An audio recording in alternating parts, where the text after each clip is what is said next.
Kant builds on the work of empiricist philosophers, such as John Locke and David Hume, as well as rationalist philosophers, such as Gottfried Wilhelm Leibniz and Christian Wolff.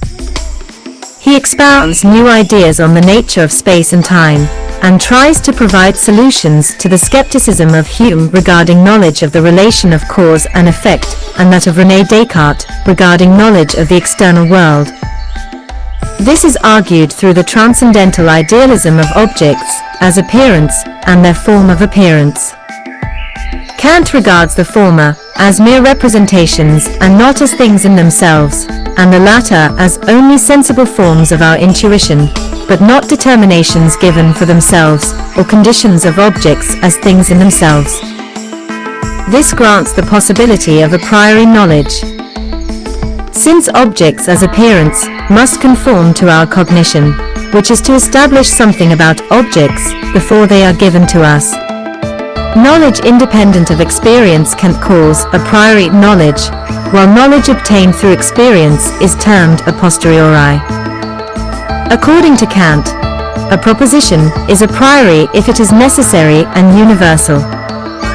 A proposition is necessary if it is not false in any case, and so cannot be rejected. Rejection is contradiction. A proposition is universal if it is true in all cases, and so does not admit of any exceptions. Knowledge gained a posteriori through the senses, Kant argues, never imparts absolute necessity and universality, because it is possible that we might encounter an exception. Kant further elaborates on the distinction between analytic and synthetic judgments. A proposition is analytic if the content of the predicate concept of the proposition is already contained within the subject concept of that proposition. For example, Kant considers the proposition, all bodies are extended analytic, since the predicate concept, extended, is already contained within, or thought in, the subject concept of the sentence or body. The distinctive character of analytic judgments was therefore that they can be known to be true simply by an analysis of the concepts contained in them. They are true by definition. In synthetic propositions, on the other hand, the predicate concept is not already contained within the subject concept.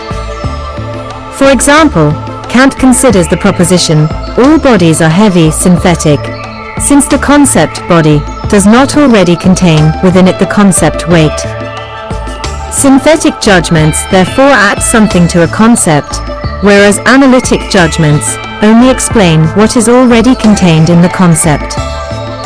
Prior to Kant, it was thought that all a priori knowledge must be analytic. Kant, however, argues that our knowledge of mathematics, of the first principles of natural science, and of metaphysics, is both a priori and synthetic. The peculiar nature of this knowledge cries out for explanation. The central problem of the critique is therefore to answer the question, how are synthetic a priori judgments possible? It is a matter of life and death, to metaphysics and to human reason, Kant argues, that the grounds of this kind of knowledge be explained. Though it received little attention when it was first published, the critique later attracted attacks from both empiricist and rationalist critics, and became a source of controversy. It has exerted an enduring influence on Western philosophy, and helped bring about the development of German idealism. The book is considered a culmination of several centuries of early modern philosophy, and an inauguration of modern philosophy. Before Kant, it was generally held that truths of reason must be analytic, meaning that what is stated in the predicate must already be present in the subject. For example, an intelligent man is intelligent, or an intelligent man is a man. In either case, the judgment is analytic because it is ascertained by analyzing the subject. It was thought that all truths of reason, or necessary truths, are of this kind, that in all of them there is a predicate that is only part of the subject of which it is asserted. If this were so, attempting to deny anything that could be known a priori, basically, an intelligent man is not intelligent, or an intelligent man is not a man, would involve a contradiction. It was therefore thought that the law of contradiction is sufficient to establish all a priori knowledge. David Hume at first accepted the general view of rationalism about a priori knowledge.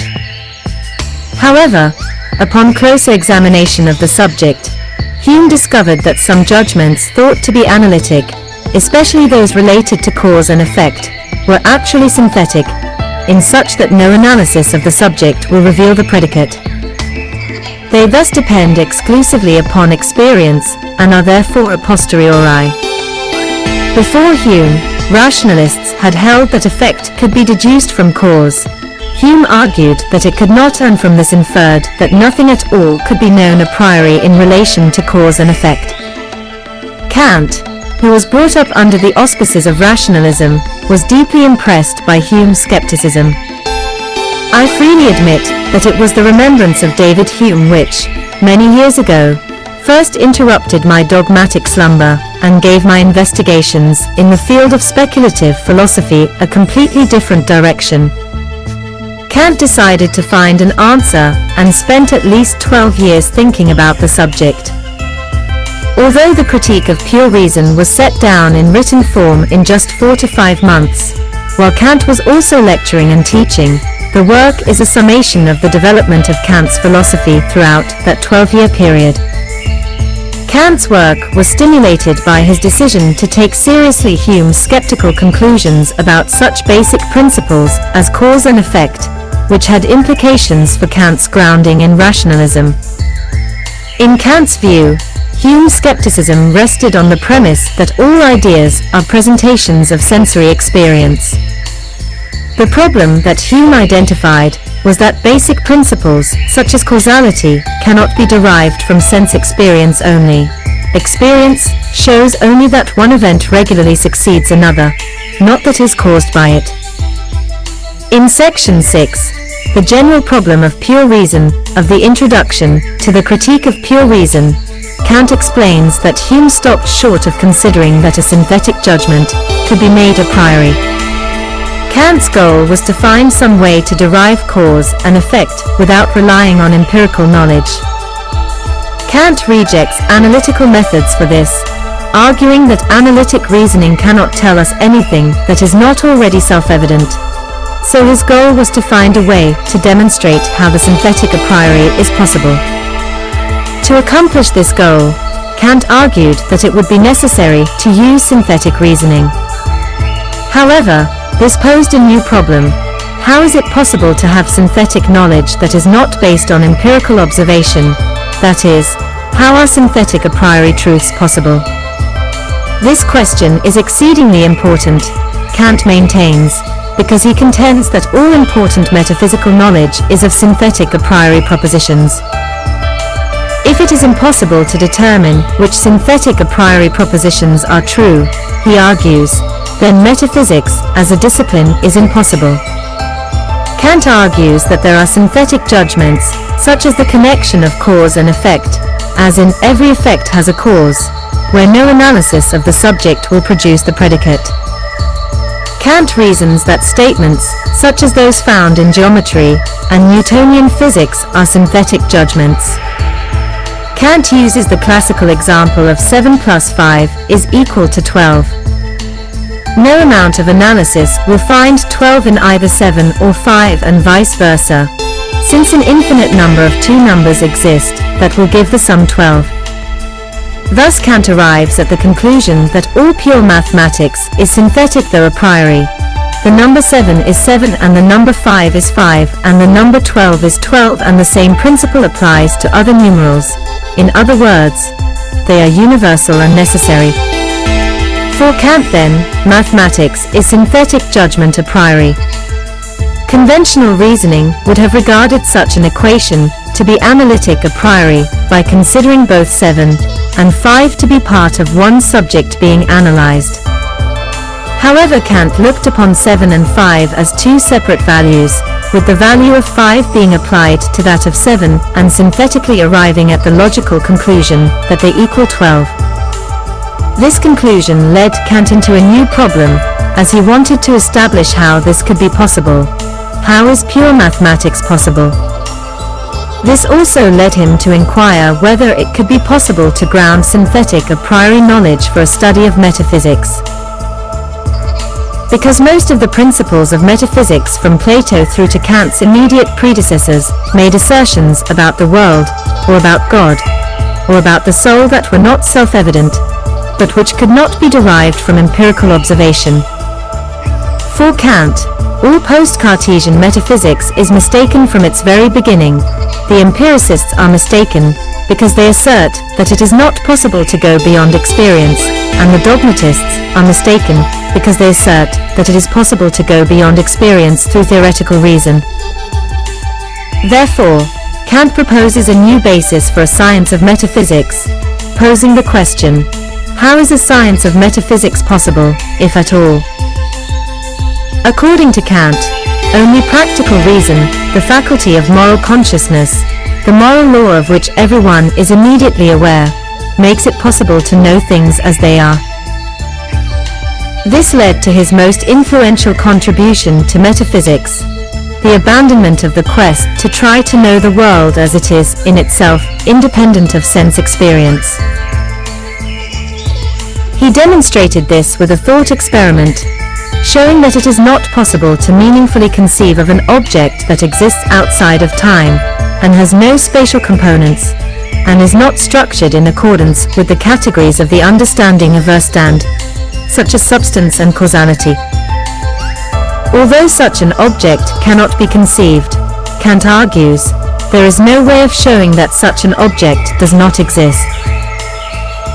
Therefore, Kant says, the science of metaphysics must not attempt to reach beyond the limits of possible experience, but must discuss only those limits, thus furthering the understanding of ourselves as thinking beings. The human mind is incapable of going beyond experience so as to obtain a knowledge of ultimate reality, because no direct advance can be made from pure ideas to objective existence. Kant writes, since, then, the receptivity of the subject, its capacity to be affected by objects, must necessarily precede all intuitions of these objects, it can readily be understood how the form of all appearances can be given prior to all actual perceptions, and so exist in the mind a priori. Appearance is then, via the faculty of transcendental imagination, grounded systematically in accordance with the categories of the understanding. Kant's metaphysical system, which focuses on the operations of cognitive faculties, places substantial limits on knowledge not founded in the forms of sensibility. Thus it sees the error of metaphysical systems prior to the critique, as failing to first take into consideration the limitations of the human capacity for knowledge.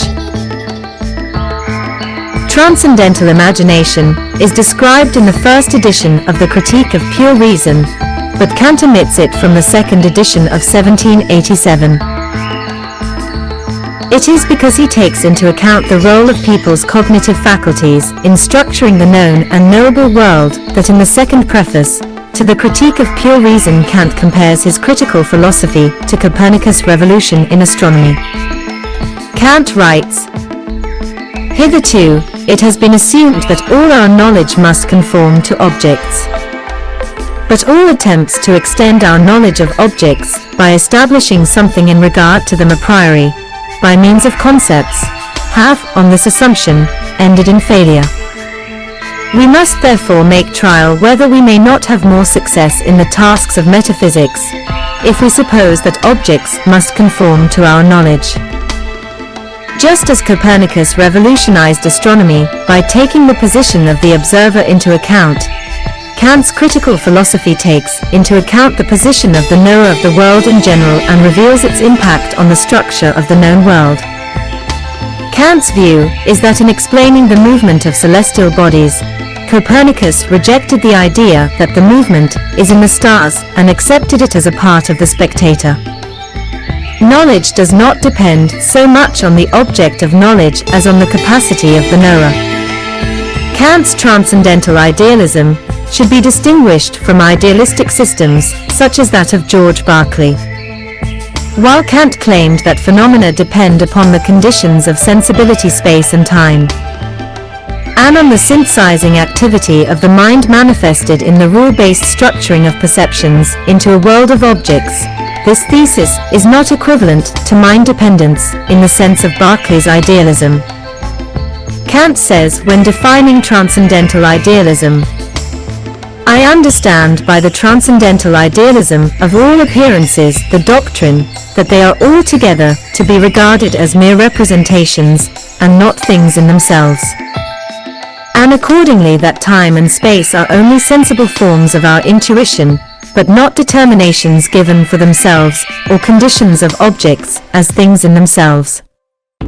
To this idealism is opposed transcendental realism, which regards space and time as something given in themselves, independent of our sensibility.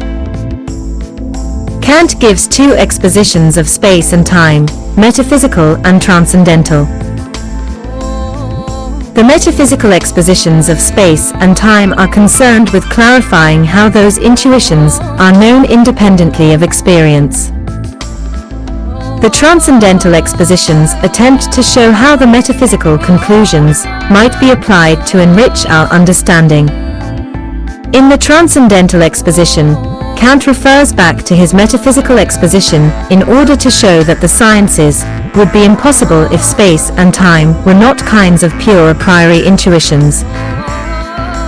He asks one to take the proposition, "Two straight lines can neither contain any space nor, consequently, form a figure," and then to try to derive this proposition from the concepts of a straight line and the number 2. He concludes that it is simply impossible.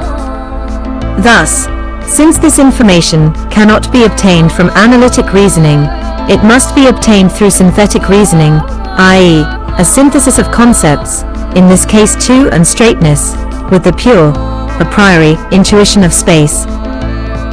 In this case, however, it was not experience that furnished the third term, otherwise, the necessary and universal character of geometry would be lost. Only space, which is a pure a priori form of intuition, can make the synthetic judgment, thus it must then be a priori. If geometry does not serve this pure a priori intuition, it is empirical, and would be an experimental science.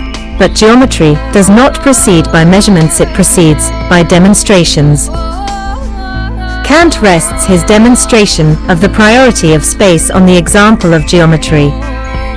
He reasons that therefore if something exists, it needs to be intelligible. If someone attacked this argument, he would doubt the universality of geometry, which Kant believes no honest person would do. The other part of the transcendental aesthetic argues that time is a pure a priori intuition that renders mathematics possible. Time is not a concept, since otherwise it would merely conform to formal logical analysis and therefore, to the principle of non-contradiction. However, time makes it possible to deviate from the principle of non-contradiction. Indeed, it is possible to say that A and non-A are in the same spatial location if one considers them in different times, and a sufficient alteration between states were to occur. Time and space cannot thus be regarded as existing in themselves. They are a priori forms of sensible intuition. The current interpretation of Kant states that the subject inherently possesses the underlying conditions to perceive spatial and temporal presentations. The Kantian thesis claims that in order for the subject to have any experience at all, then it must be bounded by these forms of presentations. Some scholars have offered this position as an example of psychological nativism, as a rebuke to some aspects of classical empiricism. Kant's thesis concerning the transcendental ideality of space and time limits appearances to the forms of sensibility indeed.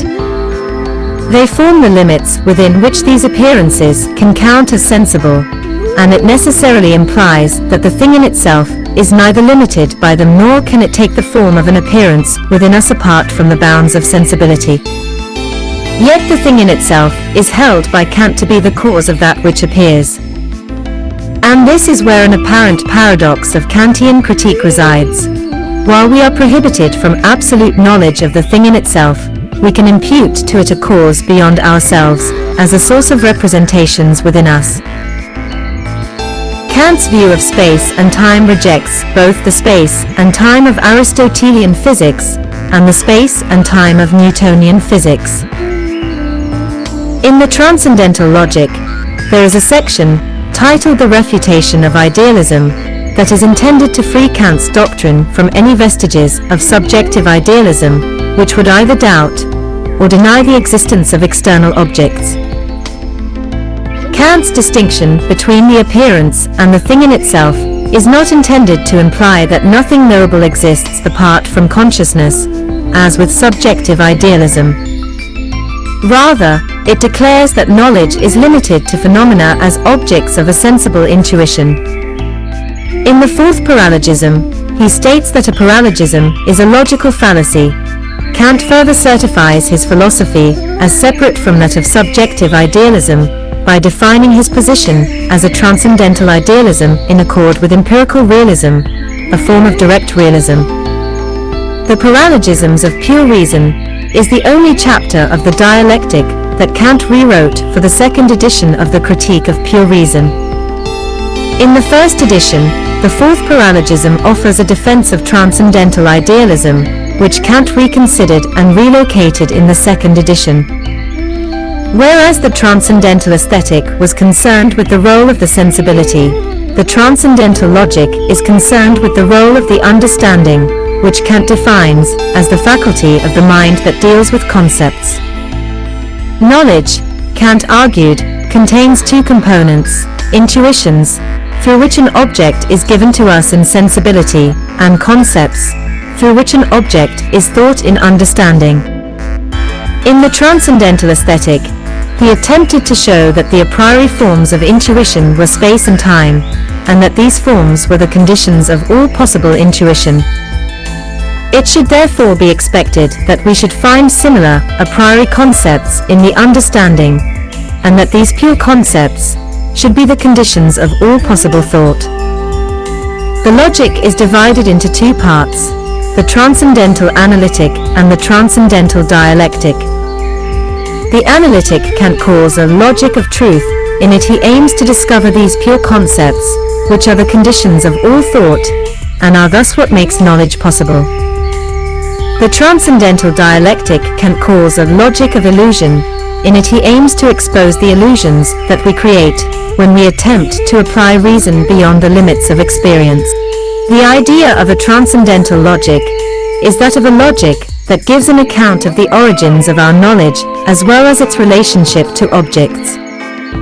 Kant contrasts this with the idea of a general logic, which abstracts from the conditions under which our knowledge is acquired and from any relation that knowledge has to objects.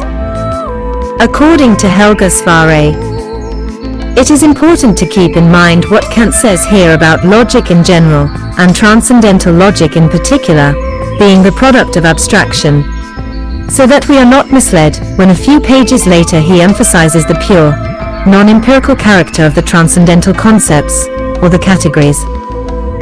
Kant's investigations in the transcendental logic lead him to conclude that the understanding and reason can only legitimately be applied to things as they appear phenomenally to us in experience. What things are in themselves as being noumenal, independent of our cognition, remains limited by what is known through phenomenal experience.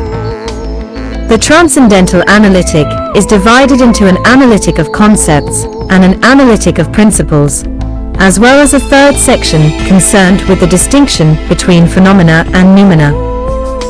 In the or of the ground of the division of all objects into phenomena and noumena of the transcendental analytic, Kant generalizes the implications of the analytic in regard to transcendent objects, preparing the way for the explanation in the transcendental dialectic about thoughts of transcendent objects. Kant's detailed theory of the content, in halt and origin of our thoughts about specific transcendent objects. The main sections of the analytic of concepts are the metaphysical deduction and the transcendental deduction of the categories. The main sections of the analytic of principles are the schematism, axioms of intuition, anticipations of perception, analogies of experience, postulates, and follow the same recurring tabular form. In the metaphysical deduction, Kant aims to derive 12 pure concepts of the understanding, which he calls categories, from the logical forms of judgment. In the following section, he will go on to argue that these categories are conditions of all thought in general. Kant arranges the forms of judgment in a table of judgments, which he uses to guide the derivation of the table of categories. The role of the understanding is to make judgments. In judgment, the understanding employs concepts, which apply to the intuitions given to us in sensibility. Judgments can take different logical forms, with each form combining concepts in different ways. Kant claims that if we can identify all of the possible logical forms of judgment, this will serve as a clue to the discovery of the most basic and general concepts that are employed in making such judgments, and thus that are employed in all thought. Logicians prior to Kant had concerned themselves to classify the various possible logical forms of judgment. Kant, with only minor modifications, accepts and adopts their work as correct and complete, and lays out all the logical forms of judgment in a table, reduced under 4 heads. 1. Quantity of judgments. 2. Quality. 3. Relation. 4. Modality. Under each head, there corresponds 3 logical forms of judgment. 1. Quantity of judgments. Universal. Particular. Singular. 2. Quality. Affirmative. Negative. Infinite. 3. Relation. Categorical. Hypothetical. Disjunctive. 4. Modality. Problematic. Assoteric. Apodeictic. This Aristotelian method for classifying judgments is the basis for his own 12 corresponding concepts of the understanding. In deriving these concepts, he reasons roughly as follows. If we are to possess pure concepts of the understanding, they must relate to the logical forms of judgment. However, if these pure concepts are to be applied to intuition, they must have content. But the logical forms of judgment are by themselves abstract and contentless. Therefore, to determine the pure concepts of the understanding, we must identify concepts which both correspond to the logical forms of judgment and are able to play a role in organizing intuition. Kant therefore attempts to extract from each of the logical forms of judgment a concept which relates to intuition. For example, corresponding to the logical form of hypothetical judgment, if P, then Q, there corresponds the category of causality, if one event, then another. Kant calls these pure concepts categories, echoing the Aristotelian notion of a category as a concept which is not derived from any more general concept. He follows a similar method for the other 11 categories, then represents them in the following table. 1. Categories of quantity. Unity. Plurality. Totality. 2. Categories of quality. Reality. Negation. Limitation. 3. Categories of relation. Inherence and subsistence, substance and accident. Causality and dependence, cause and effect. Community, reciprocity between agent and patient. 4. Categories of modality. Possibility, impossibility. Existence, non-existence. Necessity, contingency.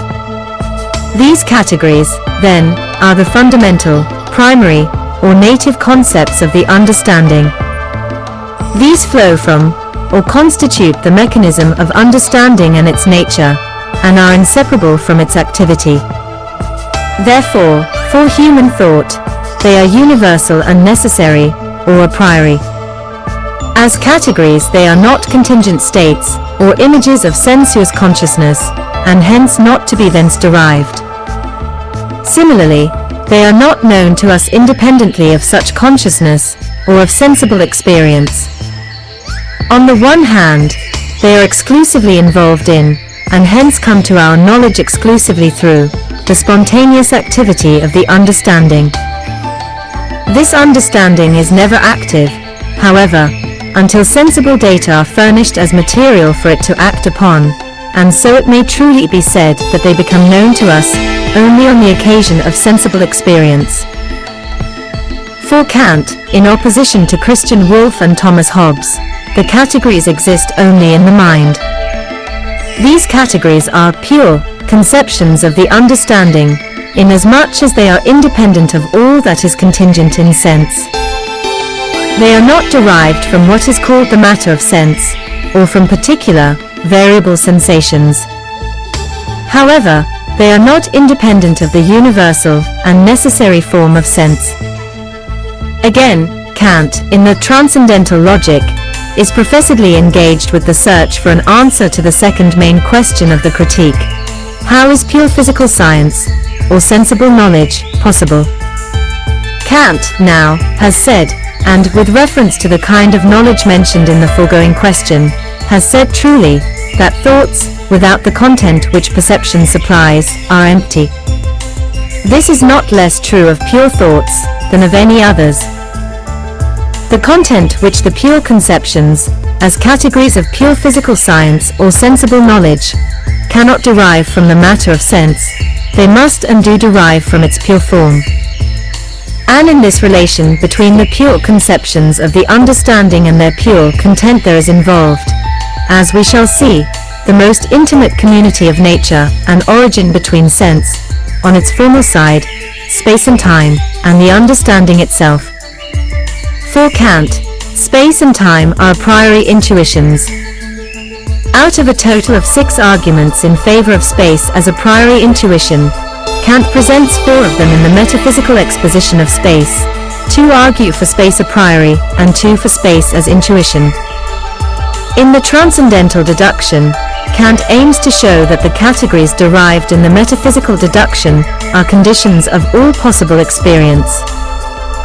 He achieves this proof roughly by the following line of thought: all representations must have some common ground if they are to be the source of possible knowledge, because extracting knowledge from experience requires the ability to compare and contrast representations that may occur at different times or in different places. This ground of all experience is the self-consciousness of the experiencing subject, and the constitution of the subject is such that all thought is rule-governed in accordance with the categories. It follows that the categories feature, as necessary components in any possible experience, are 1 axioms of intuition, 2 anticipations of perception, 3 analogies of experience, and 4 postulates of empirical thought in general. In order for any concept to have meaning, it must be related to sense perception. The 12 categories, or a priori concepts, are related to phenomenal appearances through schemata. Each category has a schema. It is a connection through time between the category, which is an a priori concept of the understanding, and a phenomenal a posteriori appearance. These schemata are needed to link the pure category to sensed phenomenal appearances, because the categories are, as Kant says, heterogeneous with sense intuition. Categories and sensed phenomena, however, do share one characteristic: time. Succession is the form of sense impressions, and also of the category of causality. Therefore, time can be said to be the schema of categories, or pure concepts of the understanding. In order to answer criticisms of the critique of pure reason that transcendental idealism denied the reality of external objects, Kant added a section to the second edition titled, The Refutation of Idealism, which turns the game of idealism against itself by arguing that self-consciousness presupposes external objects. Defining self-consciousness as a determination of the self in time, Kant argues that all determinations of time presuppose something permanent in perception, and that this permanence cannot be in the self, since it is only through the permanence that one's existence in time can itself be determined. This argument inverted the supposed priority of inner over outer experience that had dominated philosophies of mind and knowledge since René Descartes. In the Transcendental Analytic, right under the postulates of empirical thought, Kant adds a refutation of idealism, where he refutes both Descartes' problematic idealism and Berkeley's dogmatic idealism. According to Kant, in problematic idealism the existence of objects is doubtful or impossible to prove, while in dogmatic idealism the existence of space, and therefore of spatial objects, is impossible. In contradistinction, Kant holds that external objects may be directly perceived, and that such experience is a necessary presupposition of self-consciousness.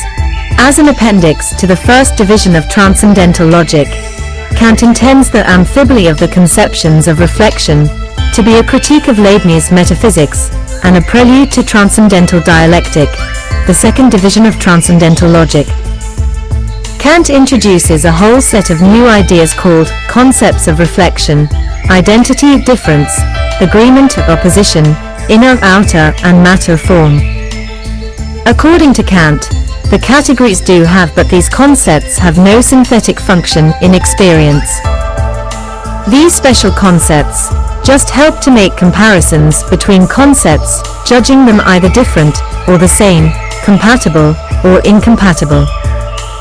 It is this particular action of making a judgment that Kant calls logical reflection.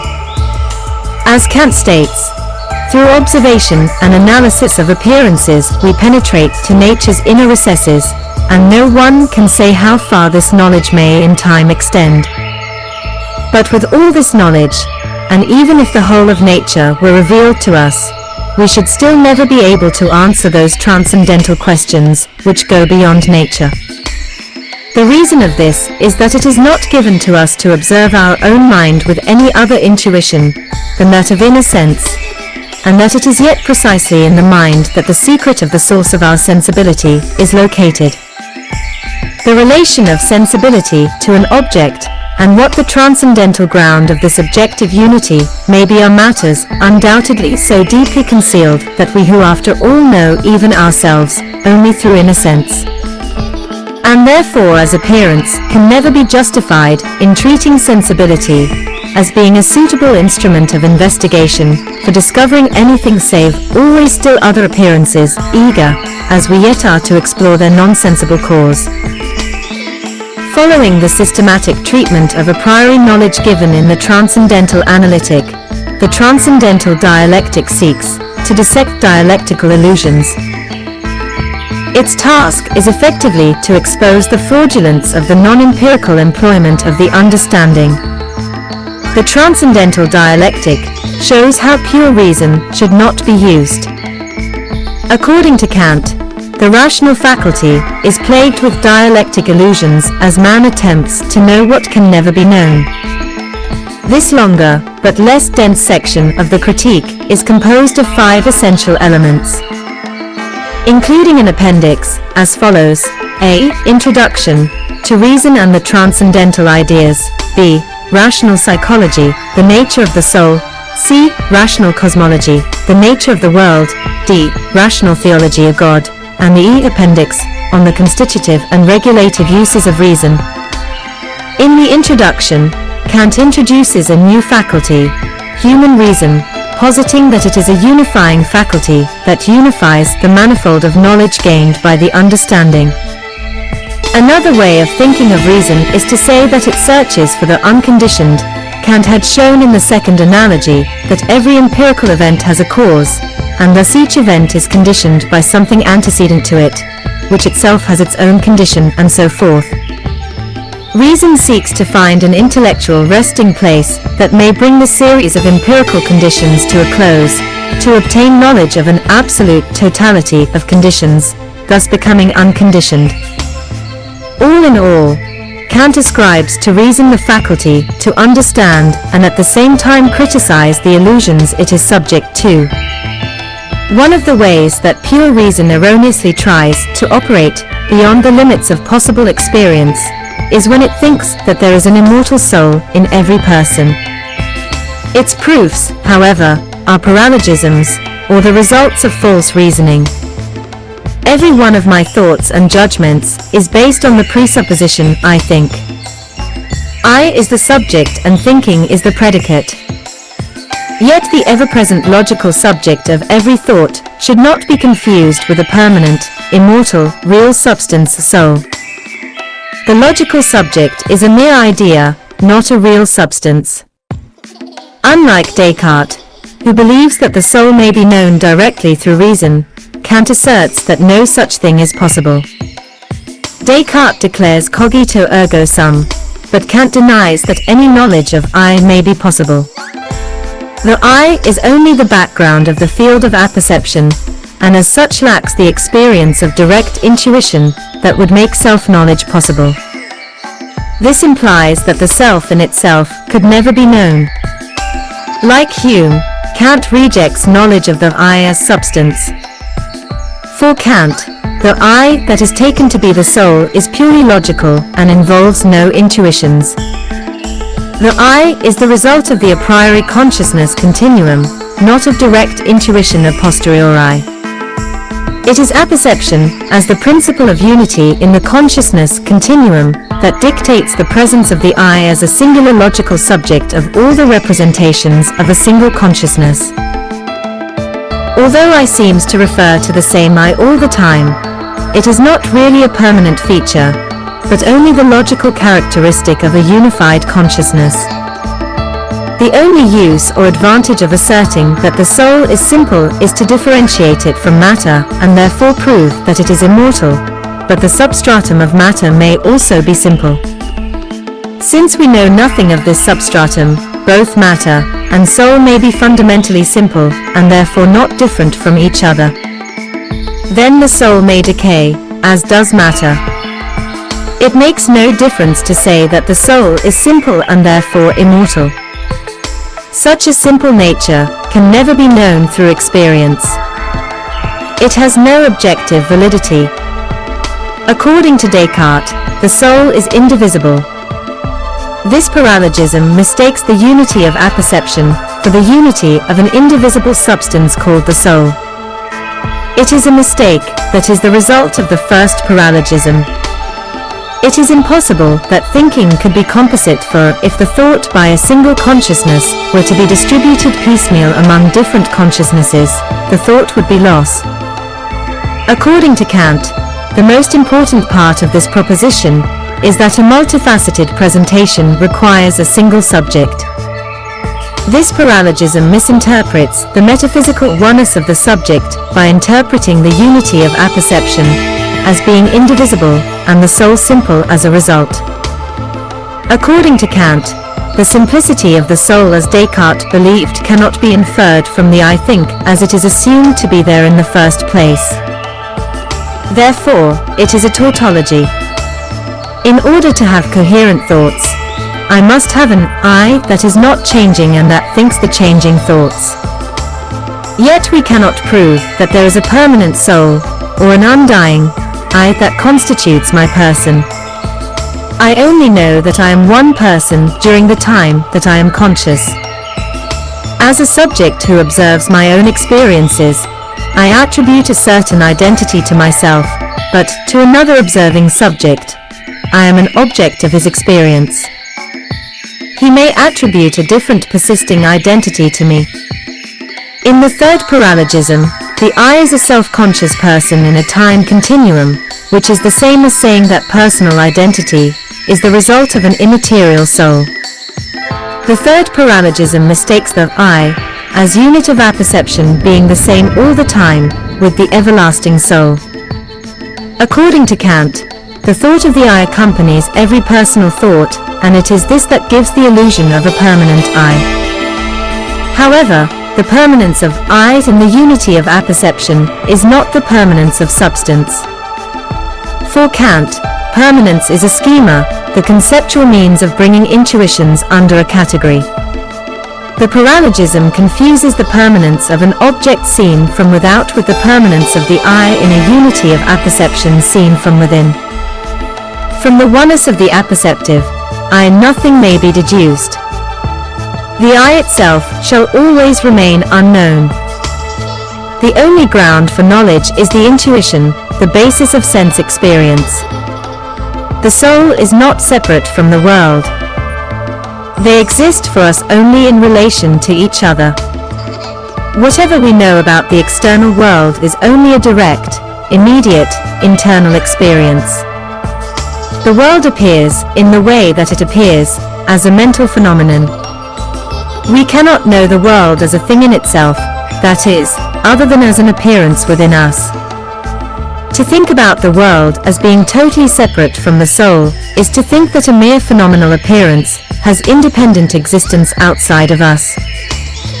If we try to know an object as being other than an appearance, it can only be known as a phenomenal appearance, never otherwise. We cannot know a separate, thinking, non-material soul or a separate, non-thinking, material world because we cannot know things, as to what they may be by themselves, beyond being objects of our senses. The fourth paralogism is passed over lightly, or not treated at all by commentators. In the first edition of the Critique of Pure Reason, the fourth paralogism is addressed to refuting the thesis that there is no certainty of the existence of the external world. In the second edition of the Critique of Pure Reason, the task at hand becomes the refutation of idealism. Sometimes, the fourth paralogism is taken as one of the most awkward of Kant's invented tetrads. Nevertheless, in the fourth paralogism, there is a great deal of philosophizing about the self that goes beyond the mere refutation of idealism. In both editions, Kant is trying to refute the same argument for the non-identity of mind and body. In the first edition, Kant refutes the Cartesian doctrine that there is direct knowledge of inner states only, and that knowledge of the external world is exclusively by inference. Kant claims mysticism is one of the characteristics of Platonism, the main source of dogmatic idealism. Kant explains skeptical idealism by developing a syllogism called the fourth paralogism of the ideality of outer relation. That whose existence can be inferred only as a cause of given perceptions has only a doubtful existence. And the existence of outer appearances cannot be immediately perceived, but can be inferred only as the cause of given perceptions. Then, the existence of all objects of outer sense is doubtful. Kant may have had in mind an argument by Descartes. My own existence is not doubtful, but the existence of physical things is doubtful. Therefore, I am not a physical thing. It is questionable that the fourth paralogism should appear in a chapter on the soul. What Kant implies about Descartes' argument in favor of the immaterial soul is that the argument rests upon a mistake on the nature of objective judgment, not on any misconceptions about the soul. The attack is mislocated. These paralogisms cannot be proven for speculative reason, and therefore can give no certain knowledge about the soul. However, they can be retained as a guide to human behavior. In this way, they are necessary and sufficient for practical purposes. In order for humans to behave properly, they can suppose that the soul is an imperishable substance. It is indestructibly simple. It stays the same forever, and it is separate from the decaying material world. On the other hand, anti-rationalist critics of Kant's ethics consider it too abstract, alienating, altruistic, or detached from human concern to actually be able to guide human behavior. It is then that the Critique of Pure Reason offers the best defense, demonstrating that in human concern and behavior, the influence of rationality is preponderant. Kant presents the four antinomies of reason in the Critique of Pure Reason as going beyond the rational intention of reaching a conclusion. For Kant, an antinomy is a pair of thoughtless arguments in favor of opposite conclusions. Historically, Leibniz and Samuel Clarke, Newton's spokesman, had just recently engaged in a titanic debate of unprecedented repercussions. Kant's formulation of the arguments was affected accordingly. The ideas of rational cosmology are dialectical. They result in four kinds of opposing assertions, each of which is logically valid. The antinomy, with its resolution, is as follows. Thesis: the world has, as to time and space, a beginning, limit. Antithesis: the world is, as to time and space, infinite. Both are false. The world is an object of experience. Neither statement is based on experience. Thesis: everything in the world consists of elements that are simple. Antithesis: there is no simple thing, but everything is composite. Both are false. Things are objects of experience. Neither statement is based on experience. Thesis: there are in the world causes through freedom. Antithesis: there is no freedom, but all is nature. Both may be true. The thesis may be true of things in themselves, other than as they appear.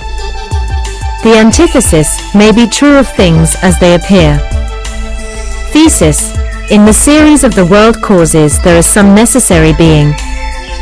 Antithesis: there is nothing necessary in the world, but in this series all is contingent. Both may be true. The thesis may be true of things in themselves, other than as they appear. The antithesis may be true of things as they appear.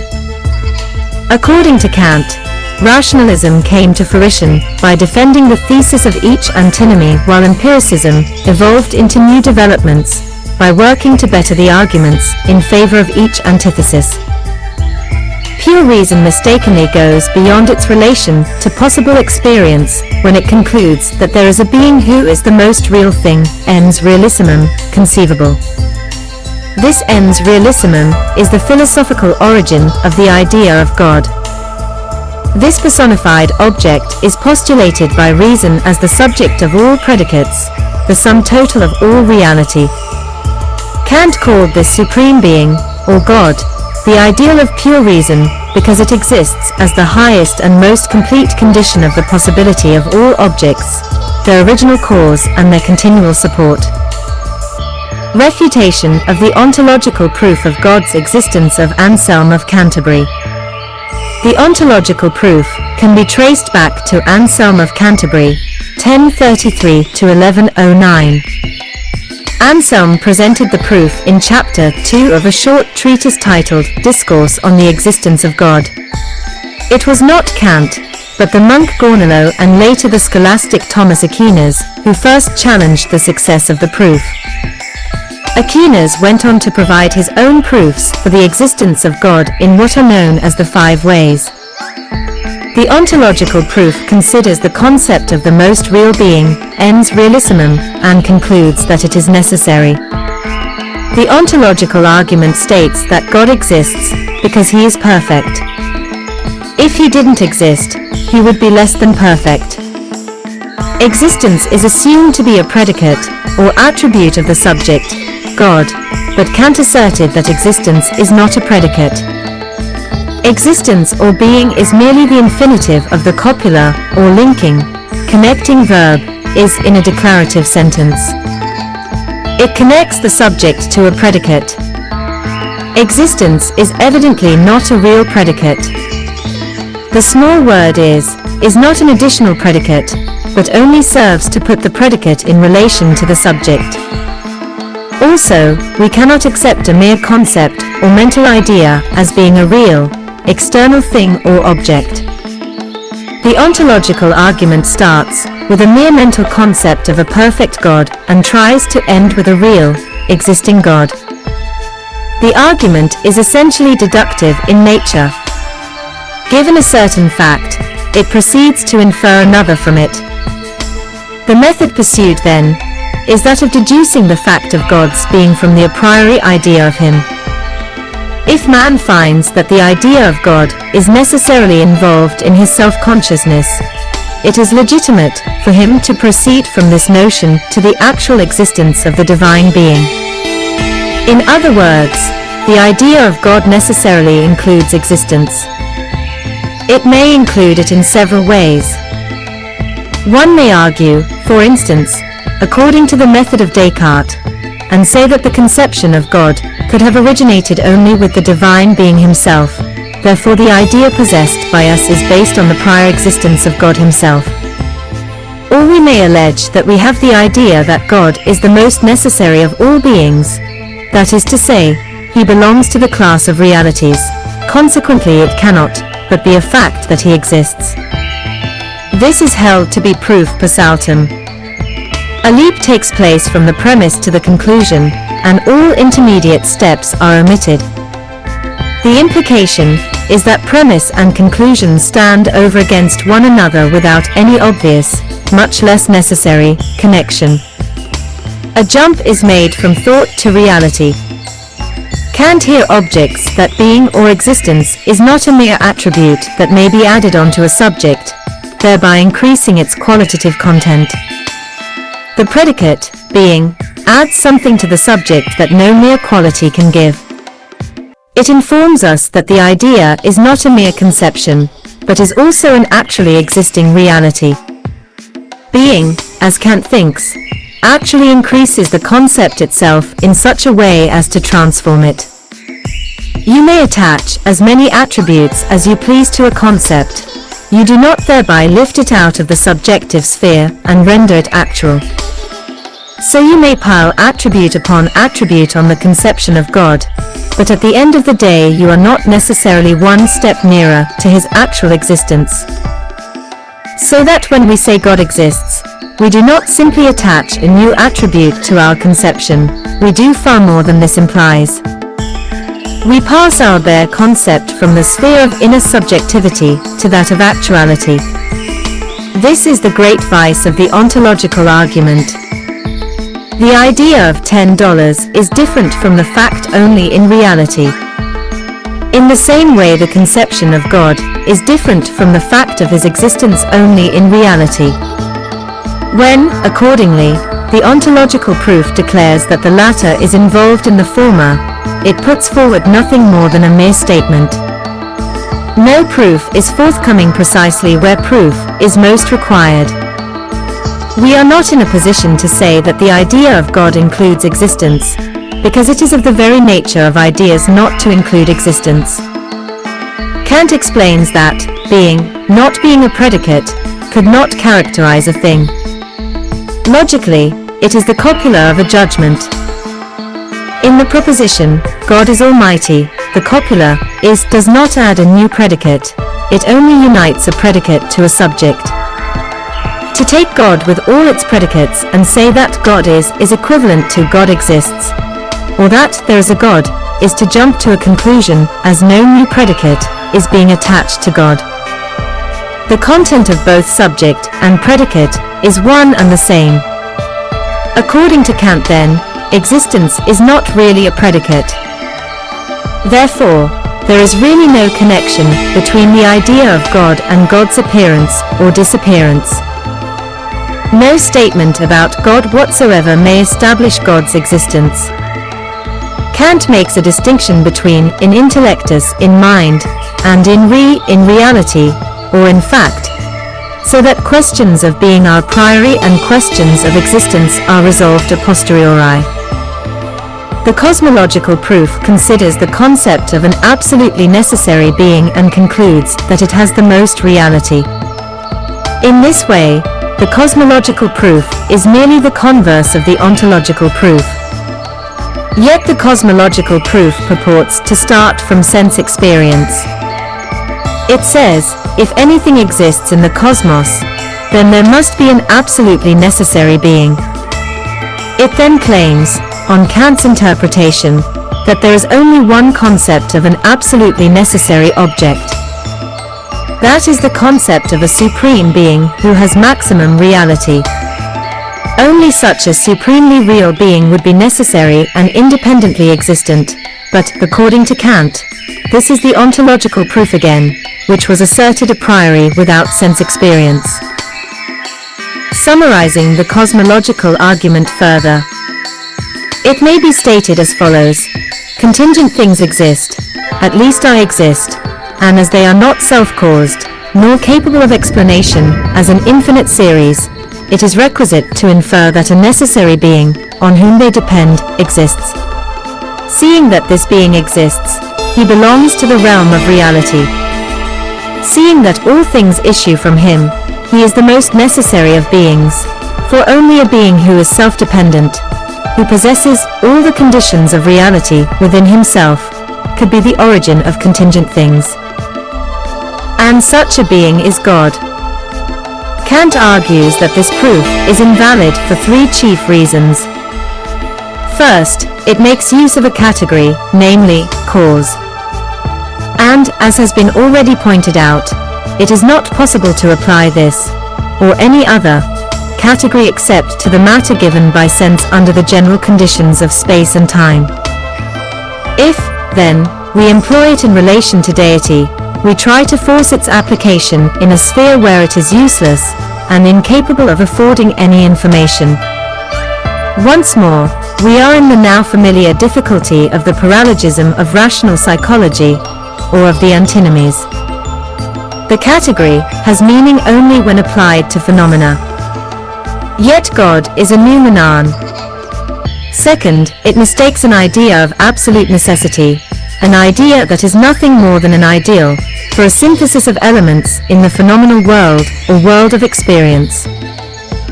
This necessity is not an object of knowledge, derived from sensation and set in shape by the operation of categories. It cannot be regarded as more than an inference. Yet the cosmological argument treats it as if it were an object of knowledge exactly on the same level as perception of anything or object in the course of experience. Thirdly, according to Kant, it presupposes the ontological argument, already proved false. It does this because it proceeds from the conception of the necessity of a certain being to the fact of his existence. Yet it is possible to take this course only if idea and fact are convertible with one another, and it has just been proved that they are not so convertible. The physico-theological proof of God's existence is supposed to be based on a posteriori sensed experience of nature, and not on mere a priori abstract concepts. It observes that the objects in the world have been intentionally arranged with great wisdom. The fitness of this arrangement could never have occurred randomly, without purpose. The world must have been caused by an intelligent power. The unity of the relation between all of the parts of the world leads us to infer that there is only one cause of everything. That one cause is a perfect, mighty, wise, and self-sufficient being. This physico-theology does not, however, prove with certainty the existence of God. For this, we need something absolutely necessary that consequently has all-embracing reality, but this is the cosmological proof, which concludes that an all-encompassing real being has absolutely necessary existence. All three proofs can be reduced to the ontological proof, which tried to make an objective reality out of a subjective concept. In abandoning any attempt to prove the existence of God, Kant declares the three proofs of rational theology known as the ontological, the cosmological, and the physico-theological as quite untenable. However, it is important to realize that while Kant intended to refute various purported proofs of the existence of God, he also intended to demonstrate the impossibility of proving the non-existence of God. Far from advocating for rejection of religious belief, Kant rather hoped to demonstrate the impossibility of attaining the sort of substantive metaphysical knowledge, either proof or disproof, about God, free will, or the soul that many previous philosophers had pursued. In biology, evolution is the process of change in all forms of life over generations, and evolutionary biology is the study of how evolution occurs. Biological populations evolve through genetic changes that correspond to changes in the organism's observable traits. Genetic changes include mutations, which are caused by damage or replication errors in organisms' DNA. As the genetic variation of a population drifts randomly over generations, natural selection gradually leads traits to become more or less common based on the relative reproductive success of organisms with those traits. The age of the Earth is about 4.5 billion years. The earliest undisputed evidence of life on Earth dates from at least 3.5 billion years ago. Evolution does not attempt to explain the origin of life, covered instead by abiogenesis, but it does explain how early life forms evolved into the complex ecosystem that we see today. Based on the similarities between all present-day organisms, all life on Earth is assumed to have originated through common descent from a last universal ancestor from which all known species have diverged through the process of evolution. 8. All individuals have hereditary material in the form of genes received from their parents, which they pass on to any offspring. Among offspring there are variations of genes due to the introduction of new genes via random changes called mutations, or via reshuffling of existing genes during sexual reproduction. The offspring differs from the parent in minor random ways. If those differences are helpful, the offspring is more likely to survive and reproduce. This means that more offspring in the next generation will have that helpful difference, and individuals will not have equal chances of reproductive success. In this way, traits that result in organisms being better adapted to their living conditions become more common in descendant populations. These differences accumulate, resulting in changes within the population. This process is responsible for the many diverse life forms in the world.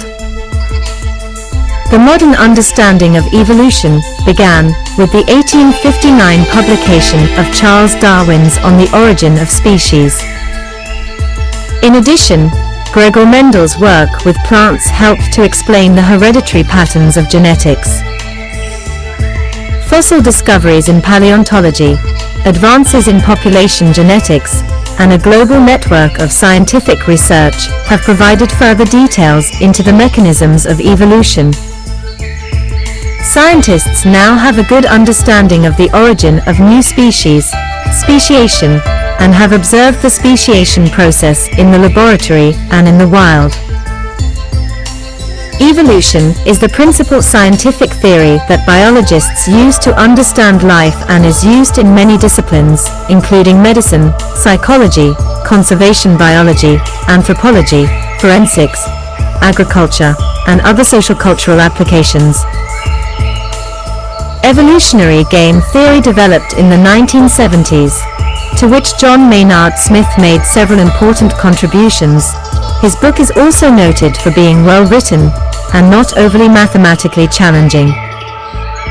The main contribution to be had from his book is the introduction of the evolutionarily stable strategy, or ESS, concept, which states that for a set of behaviors to be conserved over evolutionary time, they must be the most profitable avenue of action when common, so that no alternative behavior can invade. So, for instance, suppose that in a population of frogs, males fight to the death over breeding ponds. This would be an ESS if any one cowardly frog that does not fight to the death always fares worse, in fitness terms, of course. A more likely scenario is one where fighting to the death is not an ESS, because a frog might arise that will stop fighting if it realizes that it is going to lose. This frog would then reap the benefits of fighting, but not the ultimate cost. Hence, fighting to the death would easily be invaded by a mutation that causes this sort of informed fighting. Much complexity can be built from this, and Maynard Smith is outstanding at explaining in clear prose and with simple math. Plato and Aristotle both posited first cause arguments, though each had certain notable caveats. In the Laws, Book X, Plato posited that all movement in the world and the cosmos was imparted motion. This required a self-originated motion to set it in motion and to maintain it. In Timaeus, Plato posited a demiurge of supreme wisdom and intelligence as the creator of the cosmos. Aristotle argued against the idea of a first cause, often confused with the idea of a prime mover, or unmoved mover, or primus motor, in his Physics and Metaphysics. Aristotle argued in favor of the idea of several unmoved movers, one powering each celestial sphere, which he believed lived beyond the sphere of the fixed stars, and explained why motion in the universe, which he believed was eternal, had continued for an infinite period of time. Aristotle argued the atomist's assertion of a non-eternal universe would require a first, uncaused cause in his terminology, an efficient first cause, an idea he considered a nonsensical flaw in the reasoning of the atomists. Like Plato, Aristotle believed in an eternal cosmos with no beginning and no end, which in turn follows Parmenides' famous statement that nothing comes from nothing. In what he called first philosophy or metaphysics, Aristotle did intend a theological correspondence between the prime mover and a deity.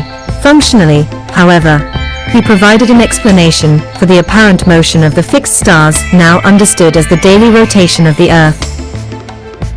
According to his theses, immaterial unmoved movers are eternal unchangeable beings that constantly think about thinking, but being immaterial, they are incapable of interacting with the cosmos, and have no knowledge of what transpires therein.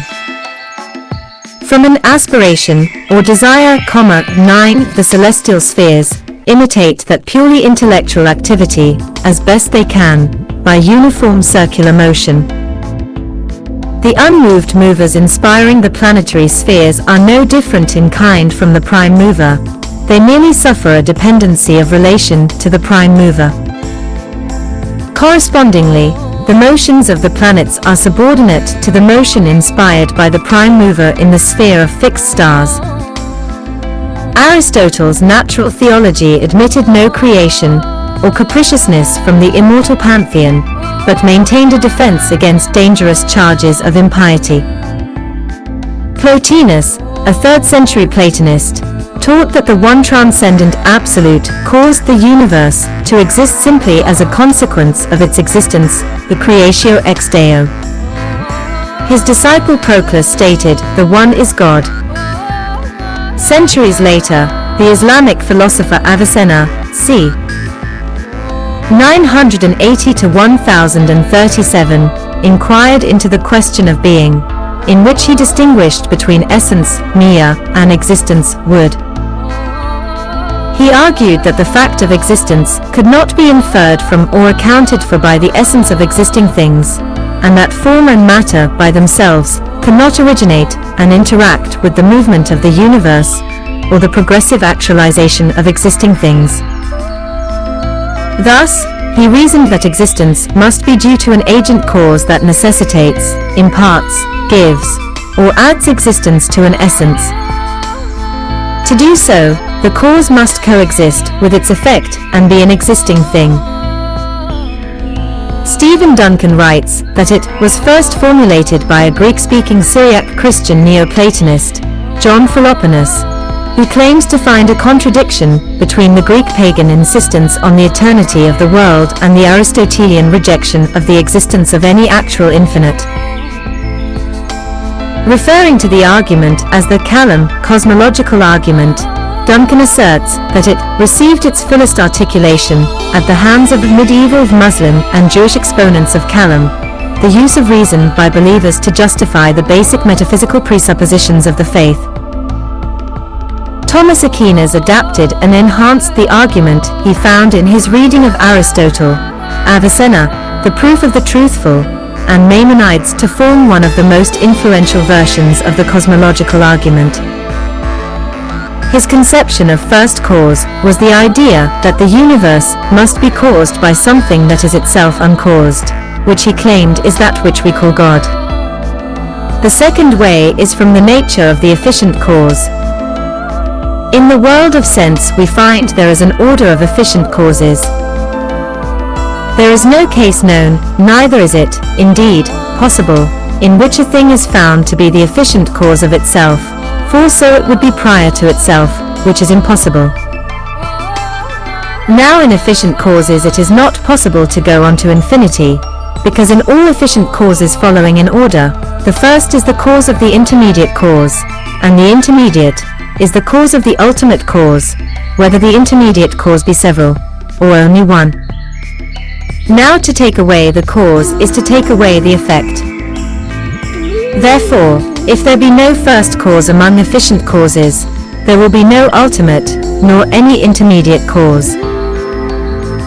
But if in efficient causes it is possible to go on to infinity, there will be no first efficient cause, neither will there be an ultimate effect, nor any intermediate efficient causes, all of which is plainly false.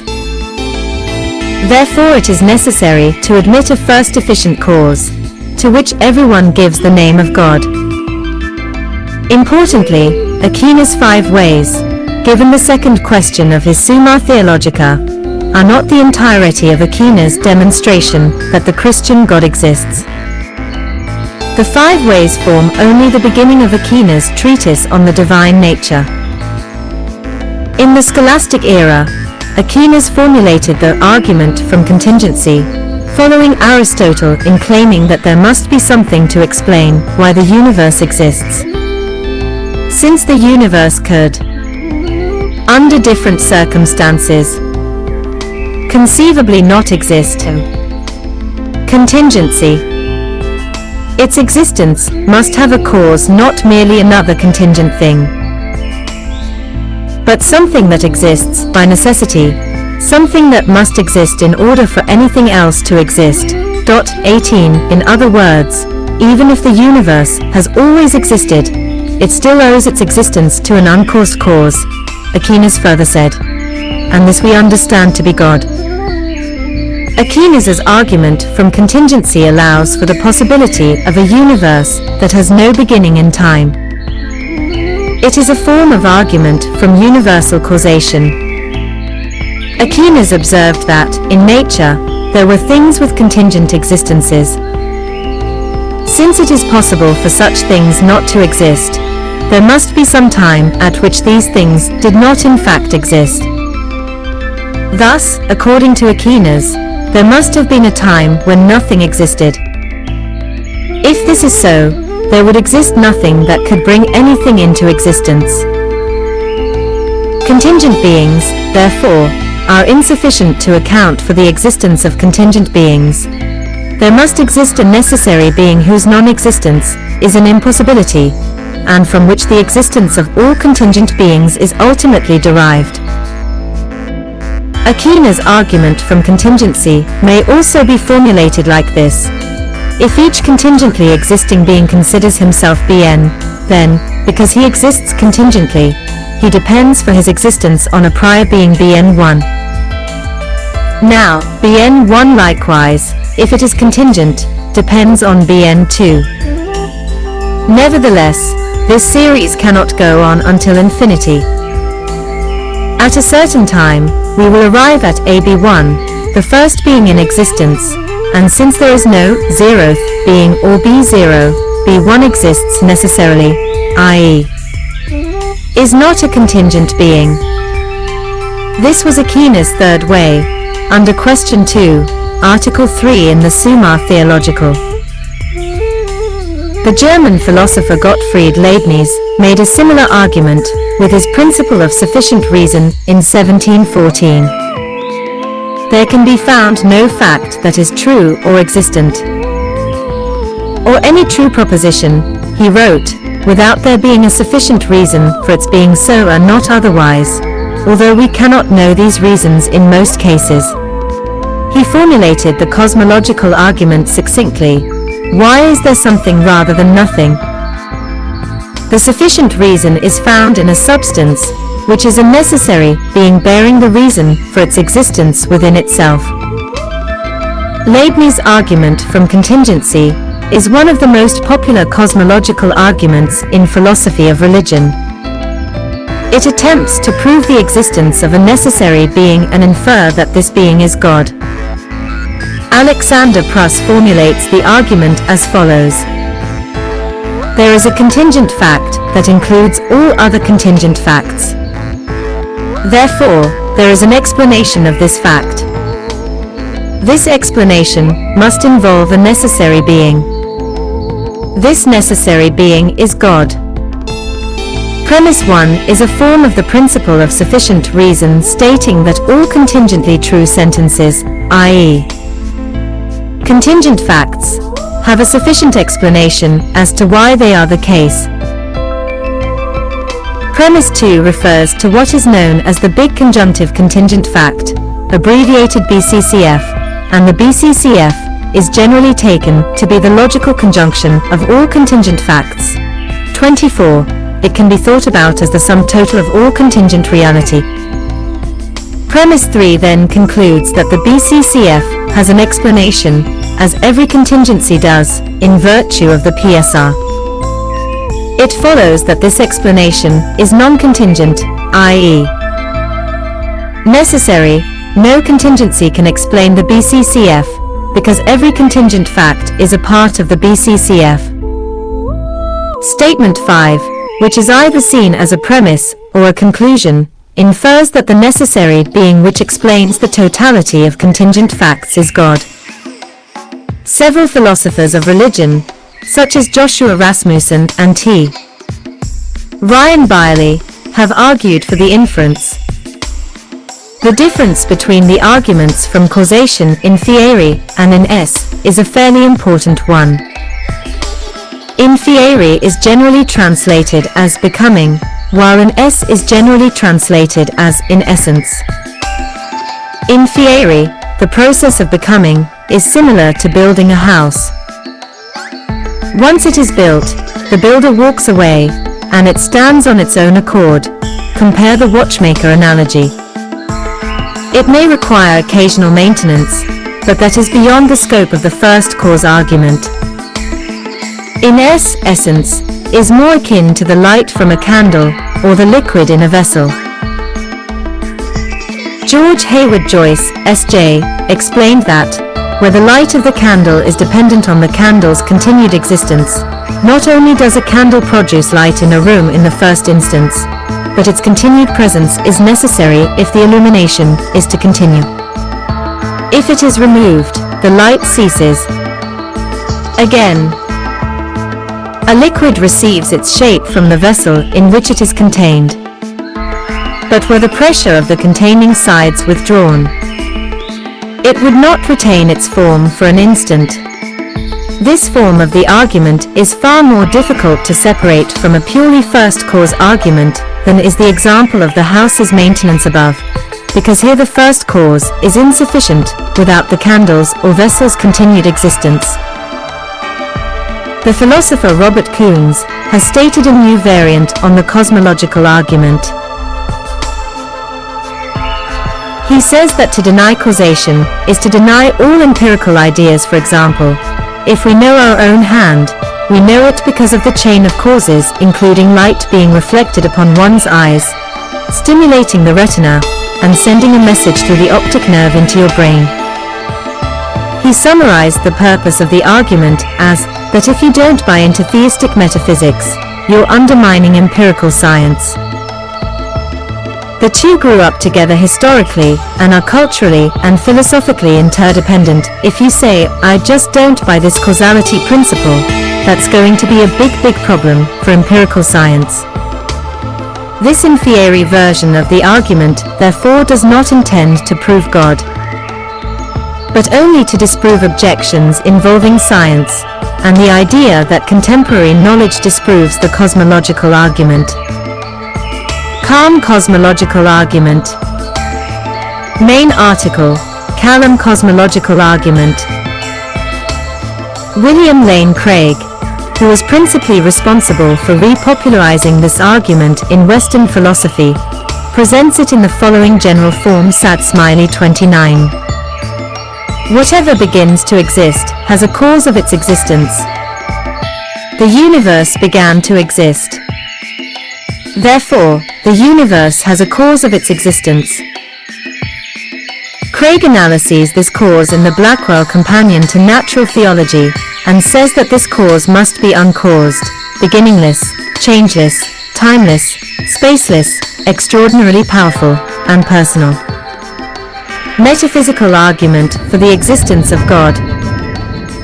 Duns Scotus, the influential medieval Christian theologian, created a metaphysical argument for the existence of God.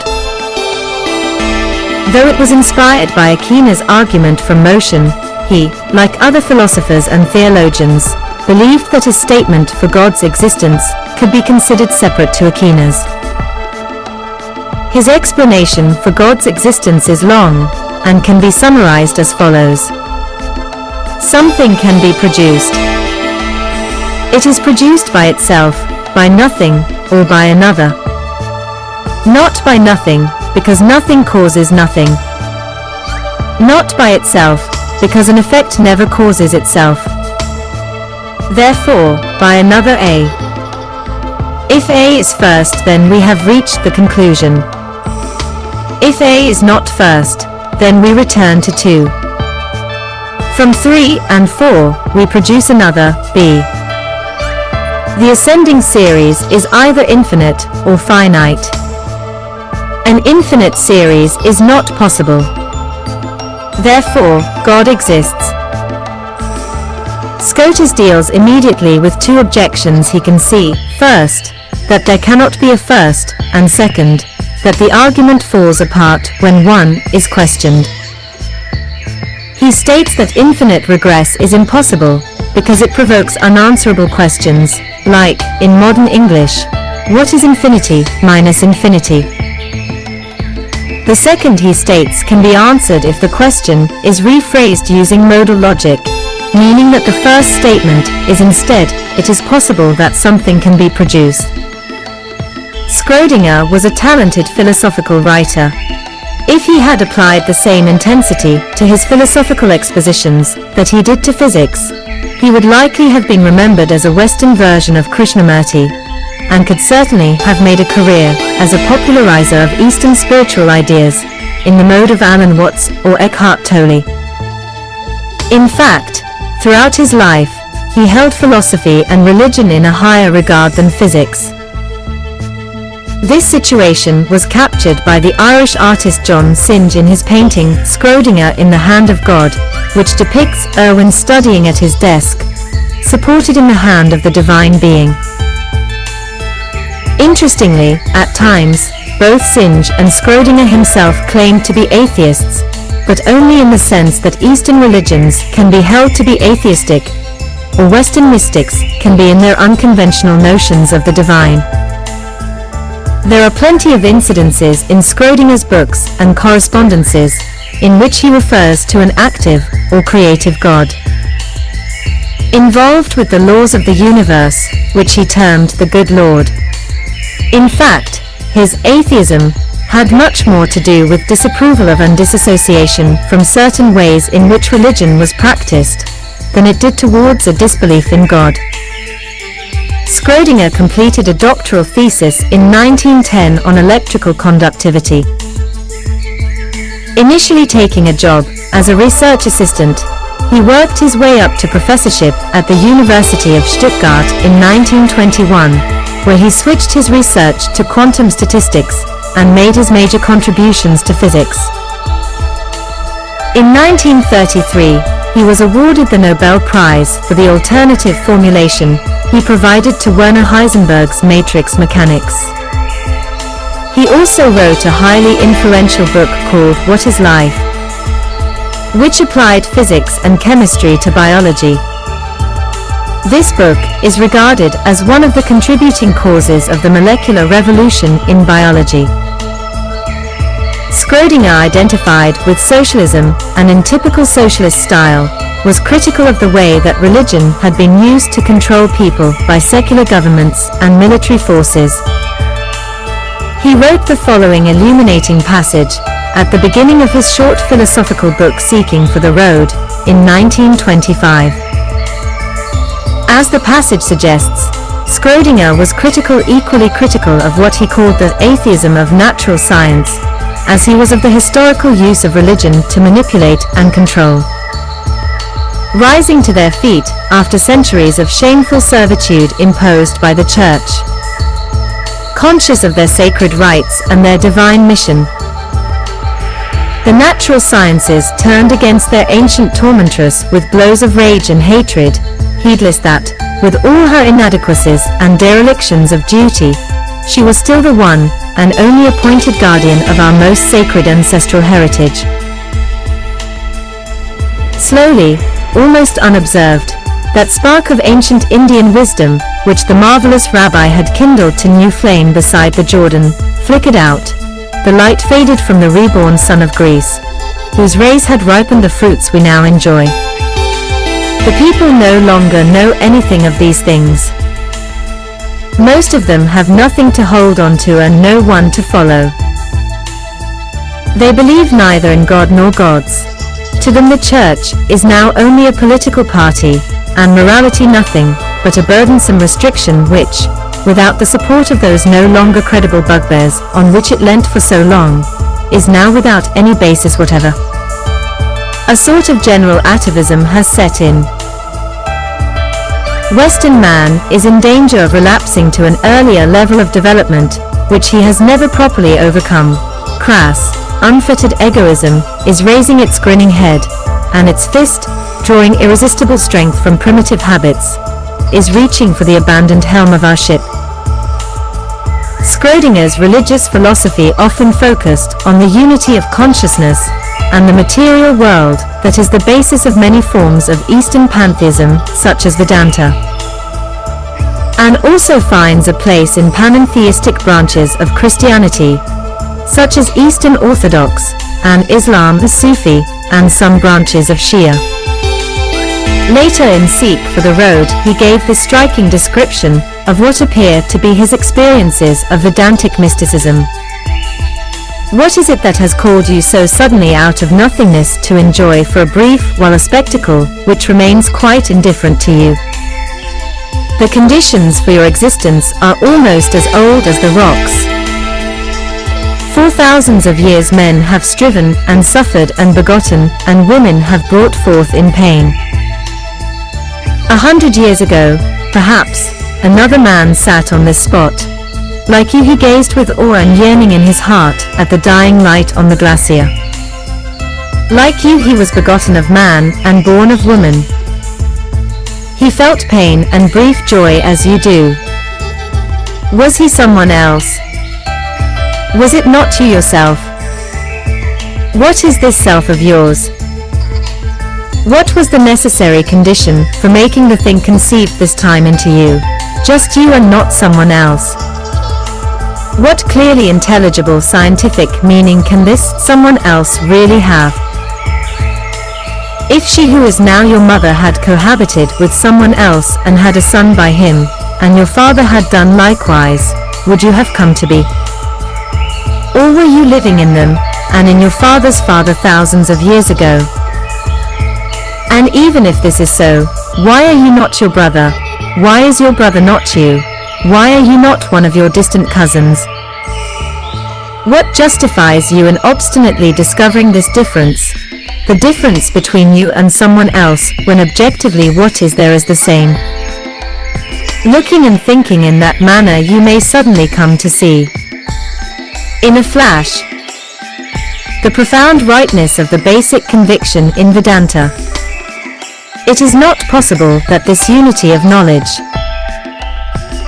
feeling and choice, which you call your own, should have sprung into being from nothingness at a given moment not so long ago. Rather this knowledge, Feeling and choice are essentially eternal and unchangeable and numerically one in all men, nay in all sensitive beings. But not in this sense that you are a part, a piece of an eternal, infinite being, an aspect or modification of it, as in Spinoza's pantheism.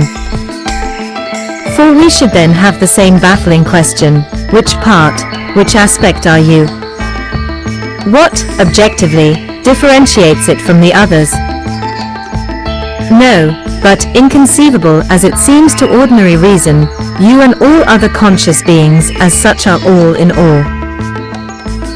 Hence this life of yours, which you are living, is not merely a piece of the entire existence, but is in a certain sense the whole, only this whole is not so constituted that it can be surveyed in one single glance.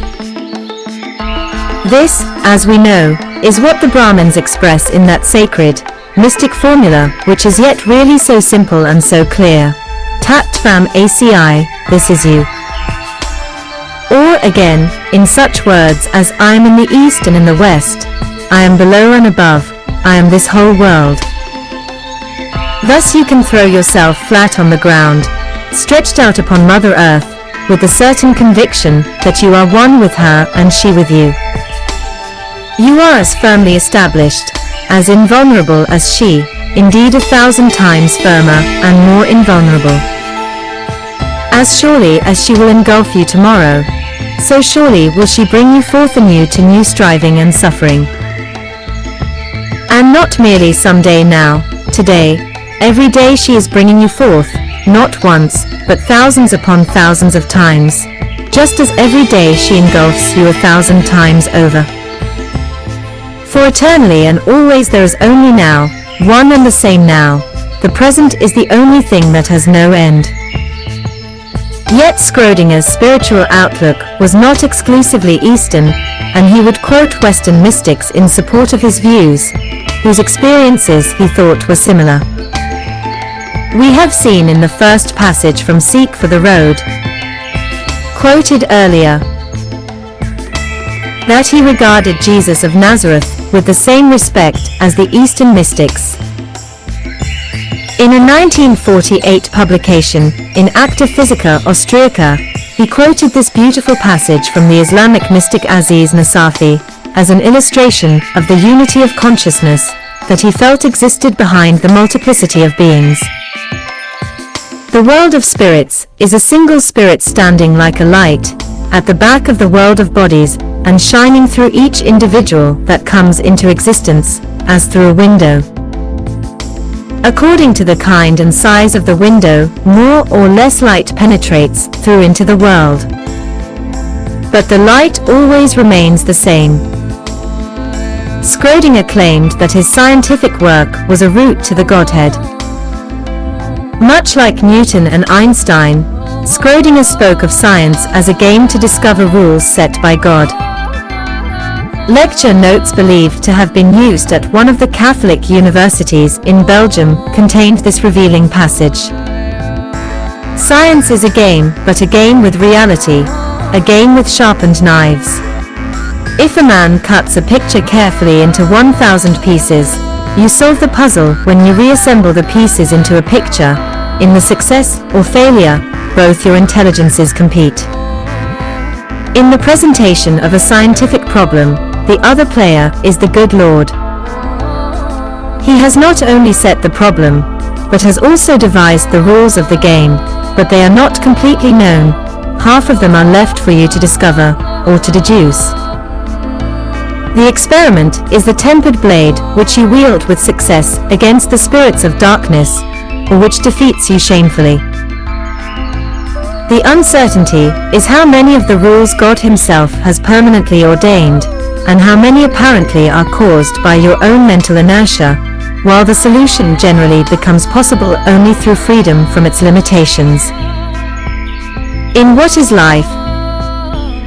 Having given an account of the operations of chromosomes based around quantum principles instead of the statistical laws that were used in biology at the time, which allowed for a convincing explanation of how chromosomes could remain regular despite their small size. He described the chromosome as the finest masterpiece ever achieved by the Lord's quantum mechanics. In a poem written for Kate Nolan, a relief worker for the Red Cross, who became the mother of one of his children, he confided, "I prayed to God, the ever-unknown one, to him who blossoms from the earth in spring, and bends the boughs in fall with blessed burden, to take away from meal joy and truth, but then be pleased to give me your dear self, the only bliss to stay by me forever." In a 1948 Science article, he offered an interesting critique of the philosophy of logical positivism, which had dominated the first half of the 20th century, and left a legacy of materialism in science which is felt to the present day. In seeking to banish personal experience from the world altogether, he held that positivists had removed any possibility of direct contact with a personal God, or of mystical experiences.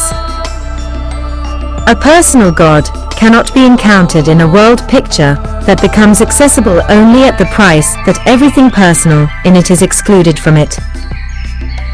We know that whenever God is experienced, it is an experience exactly as real as a direct sense impression, as real as one's own personality.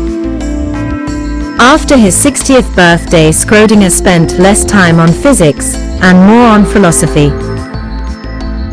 At the 1946 event of the annual Eranos Tagund Conference, founded by Carl Jung, Schrödinger gave a lecture titled The Spirit of Science.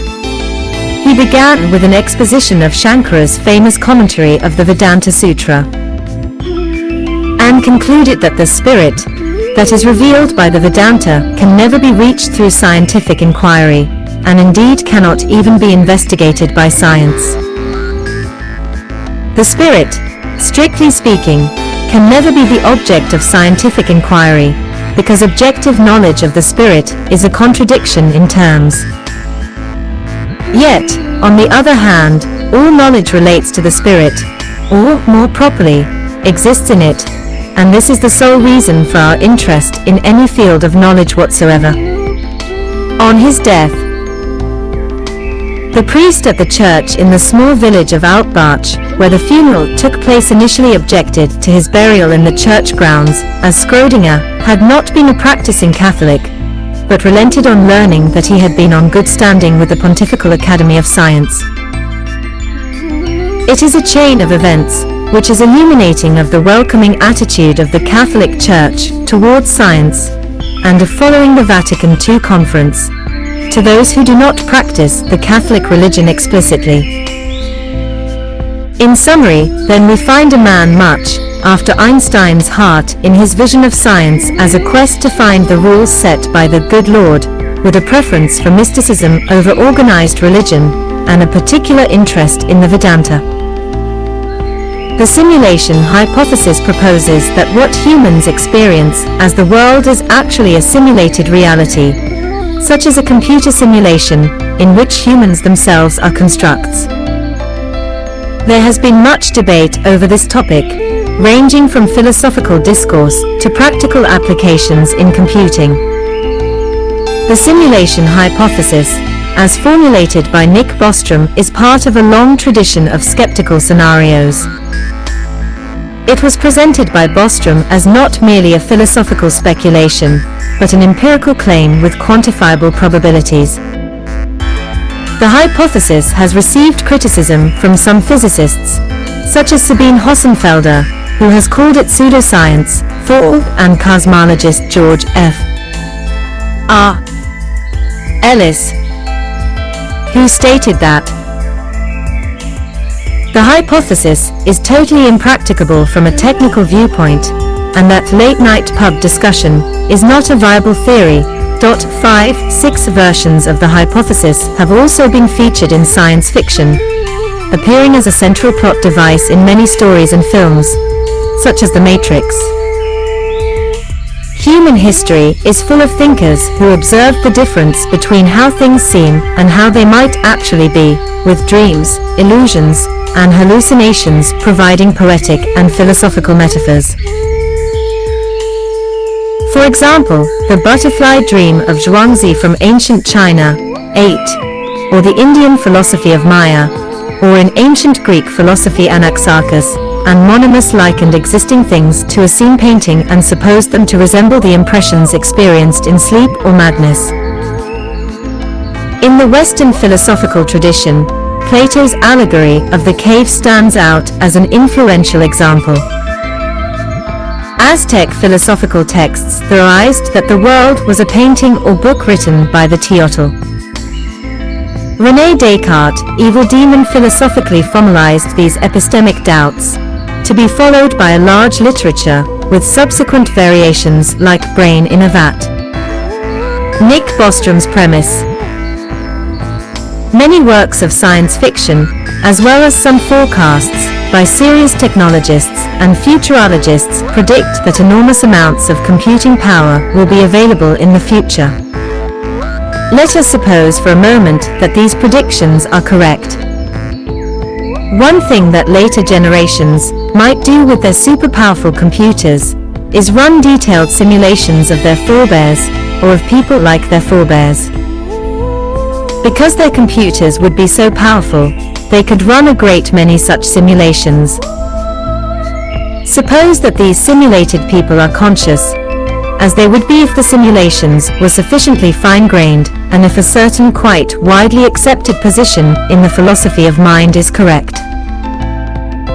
Then it could be the case that the vast majority of minds like ours do not belong to the original race, but rather to people simulated by the advanced descendants of an original race. Nick Bostrom's conclusion. It is then possible to argue that, if this were the case, we would be rational to think that we are likely among the simulated minds rather than among the original biological ones. Therefore, if we don't think that we are currently living in a computer simulation, we are not entitled to believe that we will have descendants who will run lots of such simulations of their forebears.